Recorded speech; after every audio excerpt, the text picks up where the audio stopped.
දැන් නම් වැඩට ගිහින් එපා වෙලානේ. මාව ගෙදර එක්කන් ගිහින් බලා ගන්න පුළුවන් කෙනෙක් නැද්ද? Stop it. Get some help. Oh my god! උර කපුවෝ තැබිලි ගෙඩිය කැපුවාම කිරි එන්නේ කොහමද බොල? නෙත්මි නගිට තැබිලි පෙන්නලා ජිල්ල බුල්ල පාර දාන්න නේද හැදුවේ?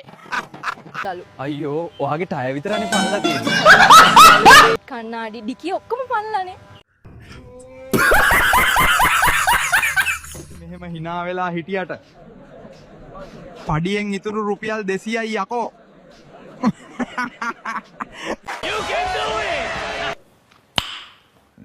මේ මට ඔහෙට කියන්න සුබ පණිවිඩයකුයි අසුබ පණිවිඩයකුයි තියෙනවා. කියන්න බලන්න.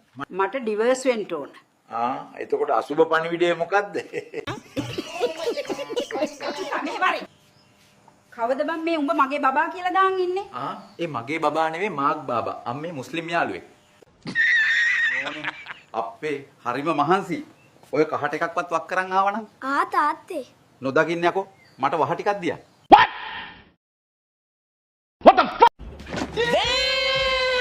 මේ මහත්තයෝ මම මේ මහත්තයා දැන් එයිද කියලා බලන් ඉදී සෑහෙන වෙලාවක් තිස්සේ. ඒ මොකෝ සීයේ?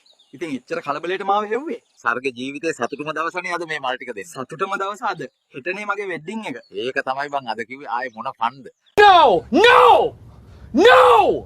ඊදුරු ගෙවල් වල ඉඳන් ගල් ගහන්න එපා මිනිස්සුયો. අනේ නිකන් ඵලයන් බං යන්න. ඇයි? ඊදුරු ගෙවල් වල ඉඳන් ගල් ගහවොත් වදින්නේ නැද්ද? ගල් ඇට් එකේ ඉඳන් ගහවත්ද? වදිනවා. ලංකාවේ බඩු අයිත්‍යන් ගල් වලට එක එක ඒවා කියන්නේ. මෝඩ යකෙක් අම්මට සිරි ගල් බෝතලේ. Wait for it. Here it comes. Almost there.